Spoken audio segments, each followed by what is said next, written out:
तो सुना आपने कि ना केवल सड़क पर बल्कि संसद तक इस मामले की गूंज सुनाई दी। अब आपको हम वो तस्वीरें दिखाते हैं जब एलजी पहुंचते हैं मौके पर, तो तब किस तरह से, ये देखिए, ये ओल्ड राजेंद्र नगर, उस मौके पर जहां पर छात्र प्रदर्शन कर रहे हैं, वहां पर हम आपको दिखा रहे हैं कि एलजी सक्सेना साहब वहां पर पहुंचते हैं। जो तमाम जो छात्र इस वक्त वहां पर प्रदर्शन कर रहे हैं, वो उनसे कुछ सवाल जवाब वहां पर करने लगते हैं। कुछ नारेबाजी इसी दौरान एलजी के सामने वहां पर होने लगती है और ये भी पूछा जा रहा है कि एलजी साहब आपने इतनी देर क्यों कर दी यहां आते आते, क्यों नहीं आखिर पहले सुध ली गई इन कोचिंग सेंटर्स की, क्योंकि पहली बार तो है नहीं जब इस तरह का कोई हादसा हुआ हो। चाहे ओल्ड राजेंद्र नगर की बात की जाए या फिर इसी तरह के कोई भी हब जो हो दिल्ली में, उनकी बात क्यों ना की जाए। लेकिन क्या कह रहे हैं एलजी विनय सक्सेना, आइए आपको सुनाओ।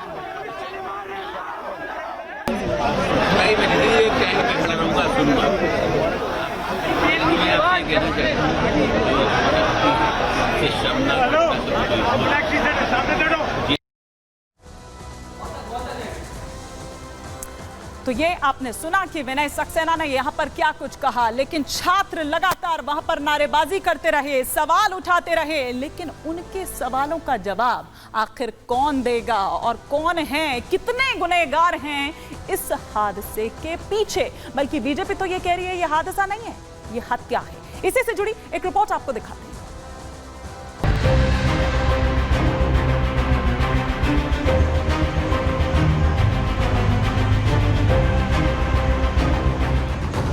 दिल्ली के ओल्ड राजेंद्र नगर का वो इलाका प्रतियोगी परीक्षाओं की तैयारियां करने वाले छात्रों की चहल पहल से गुलजार रहता था। अब उसकी गलियों में सिर्फ गम और गुस्सा भरा हुआ है। गुस्साए छात्रों का इंसाफ की मांग को लेकर धरना प्रदर्शन जारी है। गुस्साए छात्रों को अब तो दिल्ली सरकार, पुलिस प्रशासन, एमसीडी किसी पर भी भरोसा नहीं रह गया है। दिल्ली में रहकर आईएएस, आईपीएस बनने का सपना देखने वाले हजारों लाखों छात्रों का गुस्सा थमने के बजाय अब बढ़ता जा रहा है।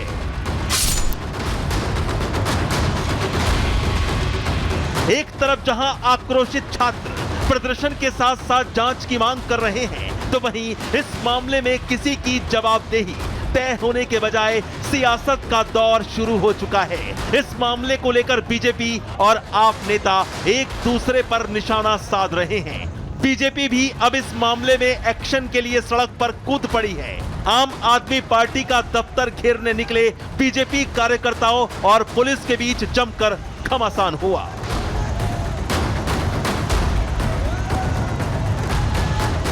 पिछले 9 वर्षों से अधिक समय से अरविंद केजरीवाल और उनकी पार्टी का शासन है।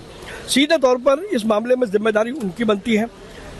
जल भराव दिल्ली में कोई नई बात नहीं है। हर साल जब भी बारिश होती है जल भराव होता है। पिछले 9 सालों से लगातार हर साल जल भराव होता था। तो एक सवाल बड़ा उठता है कि जब हर साल ये होता है तो आम आदमी पार्टी ने ऐसा कौन सा ठोस कदम उठाया जिससे जल भराव न हो। दूसरी तरफ चौतरफा घिर रही आम आदमी पार्टी भी हमलावर हो गई है। आम आदमी पार्टी कार्यकर्ताओं ने भी एलजी दफ्तर के बाहर प्रदर्शन किया। आम आदमी पार्टी के नेता, विधायक, पार्षद दिल्ली के उपराज्यपाल विनय कुमार सक्सेना के आवास पर एमसीडी कमिश्नर को सस्पेंड करने की मांग को लेकर विरोध प्रदर्शन करने लगे। वहीं दूसरी तरफ कांग्रेस नेता प्रमोद तिवारी ने केंद्र सरकार और दिल्ली सरकार दोनों पर सवाल खड़े कर दिए। तो वहीं शिवसेना यूबीटी नेता संजय राउत ने कहा उन्हें सोचना चाहिए कि ये घटना क्यों हुई। जब नियमों का उल्लंघन हो रहा था, आपकी तमाम अधिकारी वहां पे तैनात हैं, कर्मचारी हैं, तो कैसी इजाजत दे रहे थे। इससे लगता है कि वहां पर भ्रष्टाचार था और उसकी कीमत चुकाई हमारे 3 नवोदित नौजवानों ने, जो कल के अधिकारी बन सकते थे, आज कफन ओढ़ के सो गए। मैं तो इसकी जिम्मेदार भारत की केंद्र सरकार और दिल्ली की इस सरकार को मानता हूं, जहां पे दूसरी पार्टियां काबिज हैं। दर्दनाक हादसा दिल्ली में हुआ है। बेसमेंट में पानी गया, नाला फट गया। अब ये सरकार किसकी है? आपकी है? क्या ये सरकार लेफ्टिनेंट गवर्नर चलाते हैं बीजेपी ने जो अपॉइंट किए हैं? वो झगड़ा अब नहीं होना चाहिए। ये क्यों हुआ? आगे आने वाले दिनों में सरकार के हाथ से हम टाल सकते हैं क्या? उस बारे में सोचना चाहिए। इधर बिहार के पूर्णिया से लोकसभा सांसद पप्पू यादव ने कहा, पूरे देश में कोचिंग माफिया का जाल फैला हुआ है, लूट है, इंफ्रास्ट्रक्चर नहीं है, सुरक्षा के कोई मानक नहीं है, सरकार की कोई गाइडलाइन नहीं है, मिडिल क्लास के परिवार लुट जाते हैं। पूरा देश में कोचिंग माफियाओं का जाल है और कोचिंग माफिया की जो लूट है, इंफ्रास्ट्रक्चर नहीं है, सुरक्षा का कोई मानक नहीं है, गवर्नमेंट का कोई गाइडलाइन नहीं है, एमसीडी भ्रष्टाचार की, नगर निगम नगर पालिका भ्रष्टाचार की गंगोत्री है। अब ये बच्चे की मौत होती रहे, भाजपा आम आदमी पार्टी की बात करे, आम आदमी पार्टी भाजपा की बात करे, अरे तो पहले तो आप इस जो एमसीडी ने जो घर बनाने का, सीवरेज पर, अन्य चीजों पर पैसा लेके दिया है, उसकी भी जांच करिए। इतना ही नहीं, देश की राजधानी दिल्ली में हुए ऐसे दर्दनाक हादसे की गूंज संसद तक सुनाई दी।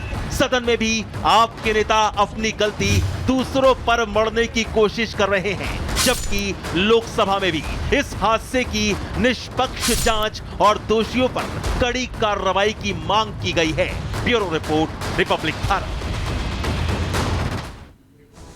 तो ये रिपोर्ट हमने आपको दिखाई, लेकिन अब हम आपको बताते हैं कि दरअसल जो 3 मौतें इस हादसे में हुई, उनमें एक तान्या सोनी, जिसकी उम्र सिर्फ 25 साल थी और तेलंगाना के सिकंदराबाद की रहने वाली थी। तान्या डीयू के महाराजा अग्रसेन कॉलेज की छात्रा थी और 1.5 महीने पहले कोचिंग सेंटर में उसने दाखिला लिया था। इसके अलावा नवीन डाल्विन, जिसकी उम्र 28 साल थी और केरल के एर्नाकुलम के रहने वाले थे। नवीन 8 महीने से दिल्ली में तैयारी कर रहे थे और जेएनयू से पीएचडी।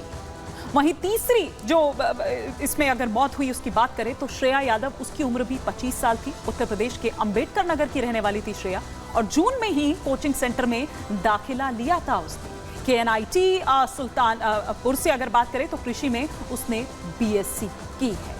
तो ये हम आपको बता रहे हैं कि जो वो 3 छात्र जो इस सिस्टम की, इस सोए हुए सिस्टम की दरअसल भेंट चढ़ गए। लेकिन आइए अब हम आपको दिखाते हैं, बताते हैं कि क्या दरअसल 27 जुलाई जिस दिन ये हादसा हुआ उस दिन क्या हुआ था। उस दिन की तस्वीरें इस वक्त मैं आपको दिखा रही हूं कि किस तरह से वो पानी वहां पर आता है। ये बेसमेंट का पूरा एरिया है और आप अगर यहाँ पर देखेंगे तो आपको लगेगा कि कोई नदी या कोई नाला जो है वो ये छात्र जो उस वक्त लाइब्रेरी में थे वो इसे पार कर रहे हैं। और एक एक कर आप काउंट करते जाइए कि कितने छात्र उस वक्त उस बेसमेंट में मौजूद थे। ये 27 जुलाई की हम आपको तस्वीर दिखा रहे हैं और वहां पर जैसे ही ये पानी आता है ऐसा लग रहा था जैसे कोई झरना बह रहा हो। और ये देखिए, ये हम आपको जो दिखा रहे हैं ये वो आरोपी जो इस कार का मालिक दरअसल है और इस कार ड्राइवर दरअसल है और इस कार ड्राइवर को पकड़ा पुलिस ने। 7 गिरफ्तारी अब तक इस मामले में हुई है, जिसमें कोऑर्डिनेटर की अगर हम बात करें, कोचिंग संस्थान का जो मालिक है उसको और कार ड्राइवर को पकड़ा, क्योंकि कहा जा रहा है कि बेसमेंट में जब पानी आ गया था इसकी गाड़ी वहीं पार्क थी और तेजी के साथ ही वहां से बेसमेंट से अपनी गाड़ी को निकालता है और तेजी के साथ वो प्रेशर पड़ता है और जो गेट सामने था वो गेट टूट जाता है और फिर वहां से पानी झरने की तरह नीचे बहने लगता है। तो ये तस्वीर हमने आपको उस आरोपी की यहां पर दिखाई, लेकिन किस तरह से ये हादसा होता है 27 जुलाई की जब वो तस्वीरें, उस रात की जब ये तस्वीरें सामने आती है तो हर किसी के रोंगटे खड़े कर देती है। और सवाल कई लोगों के मन में है, लोगों को समझ नहीं आ रहा कि कैसे ये हादसा आखिर हो जाता है। कोचिंग हादसा और इसके कितने कसूरवार। कोचिंग सेंटर छात्रों की जान से खिलवाड़ करते रहते हैं लेकिन कोई एक्शन उन पर नहीं लिया जाता है। कानून तोड़कर सेंटर वहां पर चलाया जा रहा था। स्टोर की जगह पर वहां लाइब्रेरी बनाई गई थी। आप कैसे बना सकते हैं? उन तमाम नॉर्म्स को क्यों नहीं ध्यान में रखा गया? फायर विभाग एनओसी दे देता है, जांच नहीं करता है। इमरजेंसी व्यवस्था किसी तरह की कोई वहां पर दिखाई नहीं देती है। इसीलिए सेफ्टी और सिक्योरिटी की बात हो रही है इन छात्रों की। एमसीडी नियम कानून टूटने की अनदेखी करता रहा। मुआयना करना तक उसने जरूरी नहीं समझा, जबकि इतनी शिकायतें उसके पास गई थी, बार बार गई थी। जल निकासी का किसी तरह का कोई इंतजाम सही तरीके से, ठीक तरीके से वहां पर नहीं दिखाई देता है।